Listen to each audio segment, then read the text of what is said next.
صحابی کی تعریف کیا ہے؟ What is the definition of صحابی؟ کہ جس نے ایمان کی حالت میں نبی پاک کا دیدار کیا یا ان کی صحبت اٹھائی اور ایمان کی حالت میں اس کا انتقال ہو گیا۔ اچھا، یہ درجہ جب مل گیا کسی کو تو کیسا درجہ ملا کہ دنیا کا کوئی غوث، کوئی قطب، کوئی ابدال، کوئی ولی وہ کسی صحابی کے مرتبے تک نہیں پہنچ سکتا۔ اور آپ کو پتہ ہے ایسے بھی صحابہ گزرے ہیں جنہوں نے ایک بھی نماز نہیں پڑھی، جنہوں نے ایک بھی روزہ نہیں رکھا۔ جی ہاں، یہ کیسے ہوا؟ غزوات ہوتے تھے نا مسلمانوں کی، غیر مسلموں سے جب لڑائی ہوتی تھی تو کچھ لوگ آتے نبی پاک کے پاس۔ ایک واقعہ کتابوں میں بھی لکھا کہ ایک شخص آیا اور اس نے کہا کہ حضور اگر میں ایمان لے آؤں اور غزوے میں جا کر شرکت کروں، شہید ہو جاؤں تو میرے لیے کیا حکم ہے؟ آقا نے فرمایا تمہیں بھی جنت ملے گی۔ کلمہ پڑھا اور لڑنے چلے گئے اور شہید ہو گئے۔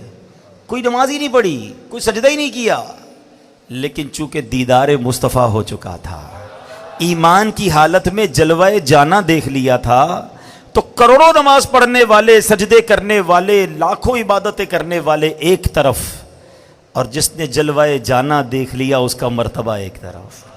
تو یہ دیدار مصطفیٰ کی برکت ہے، یہ صحبت مصطفیٰ کی برکت ہے کہ جس کو نصیب ہو گئی اس کا وہ مرتبہ ہو گیا اور پھر وہ قطعی جنتی ہو گیا۔ ہاں، جس کو گارنٹی کہتے ہیں نا، قرآن نے گارنٹی دے دی ان کے بارے میں، ہر صحابی نبی، ہر صحابی، ہاں اس میں کوئی کیٹیگرائز نہیں ہے۔ بے شک صحابہ میں مرتبے بہت بلند ہیں، عشرہ مبشرہ کی بات اور ہے، پھر بیت رضوان والوں کی بات اور ہے، اصحاب بدر کی بات اور ہے، لیکن کوئی بھی صحابی ہے چاہے وہ چند گھنٹے، چند منٹ پہلے مسلمان ہوئے ہوں، مگر چونکہ جلوہ جانا دیکھا، صحبت مصطفیٰ اٹھائی، تو وہ درجہ مل گیا کہ زمانے کا غوث بھی اس کا مرتبہ نہیں پا سکتا۔ تو اب سمجھو دیدار مصطفیٰ کی بات ہے۔ ایک عشق والی بات بھی کہہ دیتا ہوں۔ بہت پہلے مجھے ایک شخص نے ایک بات کہی تھی، وہ کہتے ہیں نا کچھ باتیں دل میں گھر کر جاتی ہیں۔ انہوں نے ایک بات کہی تھی کہ مدینہ شریف میں ملاقات ہوئی تھی اور انہوں نے ایک جملہ کہا کہ پتہ ہے کدھر آئے ہو؟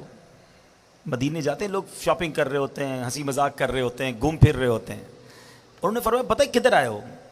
اگر 1450 سال پہلے آ جاتے تو صحابی بن جاتے۔